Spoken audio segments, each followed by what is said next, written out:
Olá pessoal, obrigado pelo convite Revista Evolution, a primeira e não só porque é a primeira, mas a melhor revista da área que a gente tem hoje. A gente precisava de alguém e de um grupo que publicasse sobre a nossa área de maneira séria. Então parabéns a todos os idealizadores e colaboradores da Revista Evolution. Eu sou Conrado Alvarenga, eu sou andrologista, falo daqui do Rio de Janeiro, do 25º Congresso de Reprodução Assistida.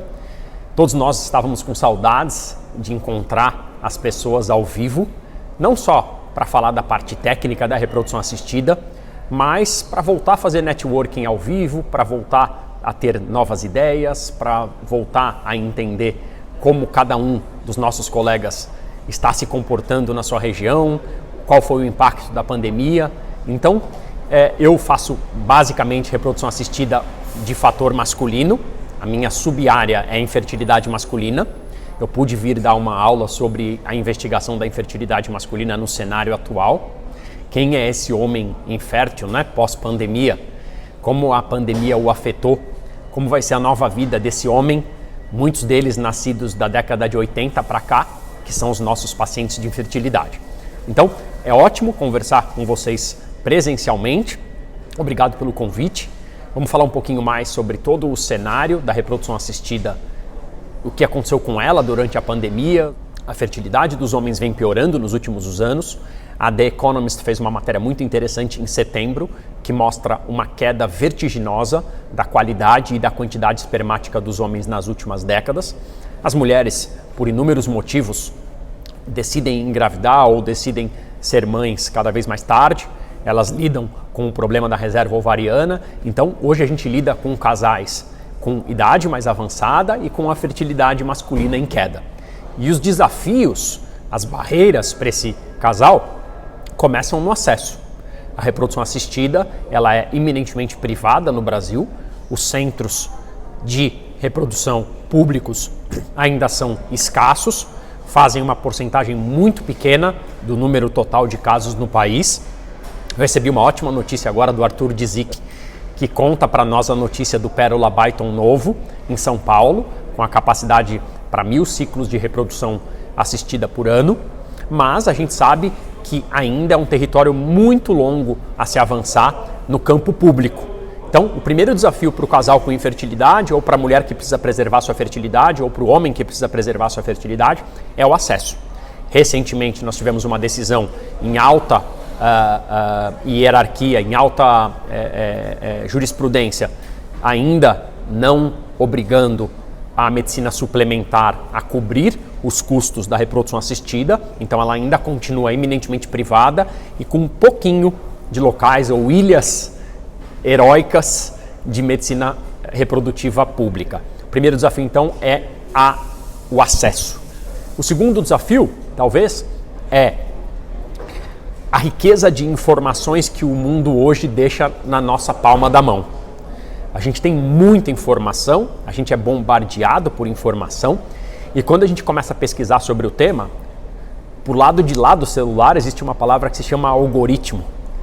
E os algoritmos nos bombardeiam de mais informação ainda sobre o tema. Então, o primeiro desafio é a barreira, o segundo desafio é como lidar com tanta informação hoje na palma da mão, mas informação de baixa qualidade, misturada com informação de alta qualidade, informação com conflito de interesse, misturada com informação neutra, produtiva, com bom propósito, tudo no mesmo meio. Então, acesso e qualidade de informação hoje são duas grandes barreiras para o casal que busca a reprodução assistida. Eu acho que depois que ele passa a barreira do acesso, e ele consegue ter acesso à medicina reprodutiva pública ou privada, já é a primeira realização. Poder conversar sobre o tema, poder expor a sua jornada de infertilidade, ser acolhido, ser aceito, participar daquilo que ele sabe que é a construção da resolução do problema, já é uma grande realização. E a gente sabe que a medicina reprodutiva ela avançou muito nas últimas décadas.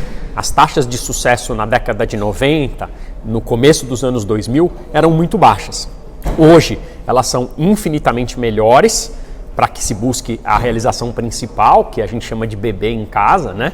Ou que seja aquela realização de preservação dos óvulos ou de preservação do sêmen, que não deixa de ser uma realização, por exemplo, para a mulher que naquele momento não está se relacionando com ninguém. Mas os resultados ainda têm muito para melhorar nos próximos anos. A minha mensagem principal é que a gente ainda precisa lutar por mais acesso à reprodução assistida. A demanda por reprodução assistida aumenta numa velocidade que a capacidade de atendimento não acompanha. A reprodução assistida deve triplicar na próxima década no Brasil. Isso é muito espantoso. Só que esses casais precisam ter acesso, e acesso de qualidade, com informação boa, não com informação repleta de conflitos de interesse. Então, o meu desejo para os próximos anos, já essa década que o Everton gosta de falar que vai ser a década do boom ou a década de ouro da reprodução assistida, é que a gente tenha uma década com mais acesso e uma década com informação boa, porque muitas vezes o propósito ele é mais importante do que só o desfecho. O propósito de ajudar as pessoas a engravidar e o propósito de levar boa informação, esse é um dos propósitos e uma das missões de vocês também, é muito maior às vezes do que necessariamente aquela última etapa que é o bebê em casa.